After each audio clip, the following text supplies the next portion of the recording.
ناظرین السلام علیکم۔ آخری چٹان کی اگلی ایپیسوڈ کے ساتھ حاضر خدمت ہے۔ سپہ سالار کے محل سے نکل کر بگی پر سوار ہوتے ہوئے عبدالعزیز نے طاہر کی طرف دیکھتے اور ہنستے ہوئے کہا، استاد کے بعد شاگرد۔ طاہر نے مسکراتے ہوئے کہا، تمہارا اندازہ بالکل صحیح تھا۔ سپہ سالار نے میرے ساتھ مصافحہ کرنے کے بعد میرے بازوؤں کو ٹٹولتے ہوئے کہا، برخوردار تمہارے بازو تو کافی مضبوط معلوم ہوتے ہیں، لیکن اگر تم تیغ زنی میں اپنے مہارت کا غلط اندازہ لگانے کے عادی ہو تو میرے بہترین گھوڑے تمہیں گھر پہنچانے کے لیے موجود ہیں۔ قاسم کے یونانی استاد کا نام کیا ہے؟ لوکس، عبدالعزیز نے جواب دیا۔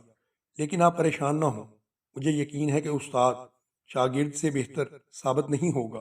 طاہر نے حقارت امیز لہجے میں کہا، میں اس سے ذرا پریشان نہیں ہوں، لیکن کاش میرا اور اس کا مقابلہ اس قدر دوستانہ فضا میں کن تلواروں سے نہ ہوتا۔ عبدالعزیز چاند کی روشنی میں غور سے طاہر کے چہرے کی طرف دیکھ رہا تھا۔ وہ دل فریب چہرہ جس پر اسے تھوڑی دیر پہلے ایک با علم آدمی سنجیدگی سے نظر آیا تھا، اب سپاہیانہ وقار اور جبروت کا آئینہ دار تھا۔ طاہر کے مکان کے سامنے پہنچ کر عبدالعزیز نے کہا، اتریے، آپ کا مکان آ گیا۔ لیکن وہ کسی گہرے خیال میں محو تھا۔ عبدالعزیز نے آہستہ سے اس کے کندھے پر ہاتھ رکھتے ہوئے کہا، کیا سوچ رہے تھے آپ؟ کیا اس یونانی کو تیغ زنی کا سبق دے رہے تھے؟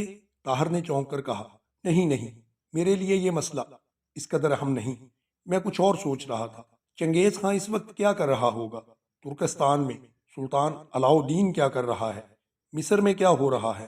اور ہم بغداد میں کیا کر رہے ہیں؟ ہم زندگی سے کس قدر دور ہیں؟ طاہر بگی سے اترا۔ دروازے کے باہر زید اس کا انتظار کر رہا تھا۔ طاہر نے کہا، زید تم ابھی تک سوئے نہیں؟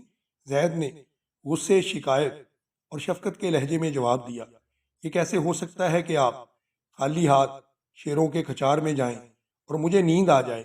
شاہی محل کے سامنے ایک نصف دائرے میں سائبانوں کے نیچے دو کتاروں میں امرائے سلطنت کرسیوں پر رونق افروز تھے۔ ان کے پیچھے تیسری کتار میں نچلے طبقے کے حکام کھڑے تھے، اور درمیان میں ذرا اونچے پلیٹ فارم پر ولی عہد ظاہر اور اس کے نوجوان بیٹے مستنصر کی کرسیاں تھیں۔ ظاہر اور مستنصر کے سامنے ایک میز پر سنہری تشت میں صلاح الدین ایوبی کی تلوار رکھی ہوئی تھی۔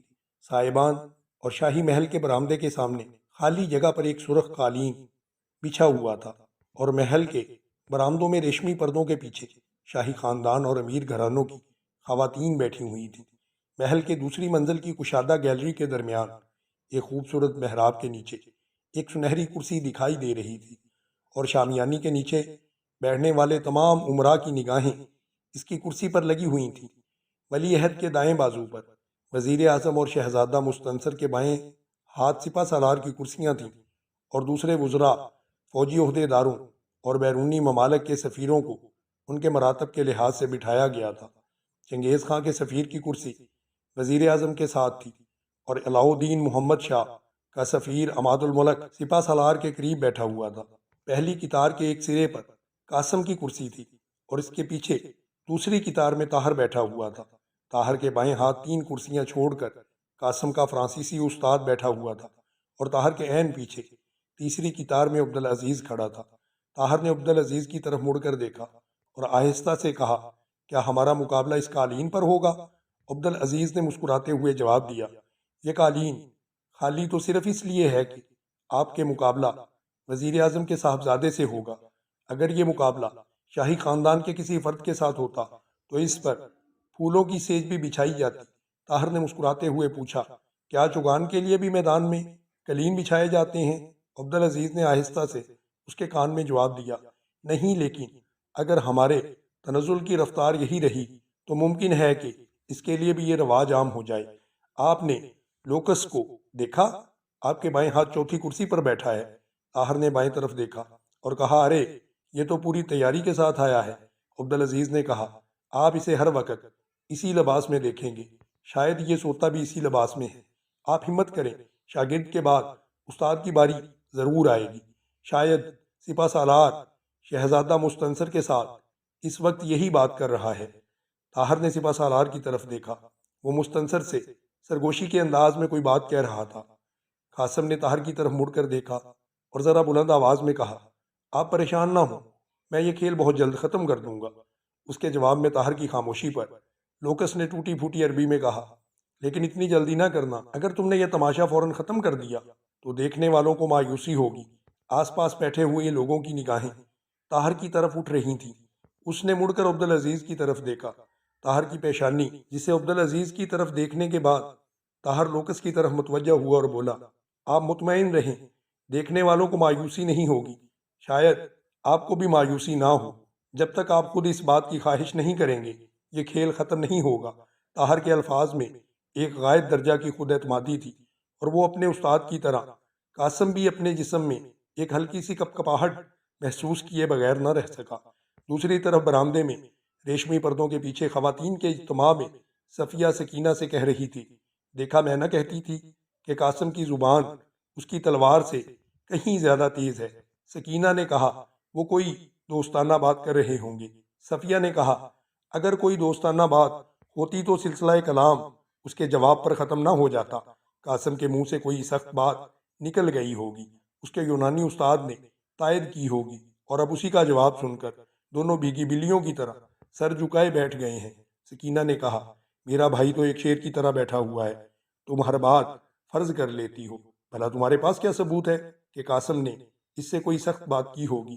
اتنی دور سے نہ کوئی بات تم سن سکتی ہو اور نہ ہی میں سن سکتی ہوں۔ ابھی تھوڑی دیر میں یہ فیصلہ ہو جائے گا کہ قاسم کی تلوار تیز ہے یا زبان۔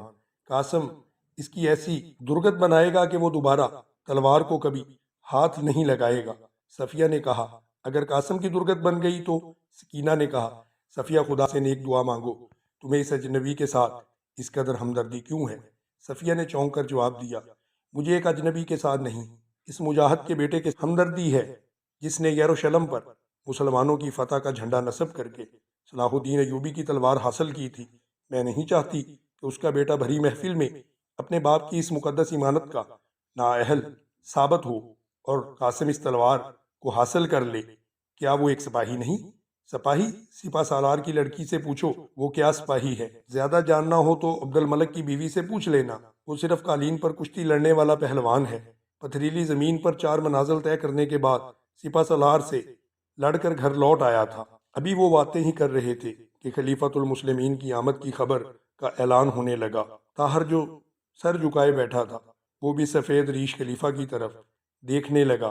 2 حبشی غلاموں نے بوڑھے خلیفہ کو سہارا دے کر سنہری کرسی پر بٹھا دیا۔ اچانک دریچوں کے پردے گرے اور نقیب نے حاضرین کو بیٹھنے کا حکم دیا۔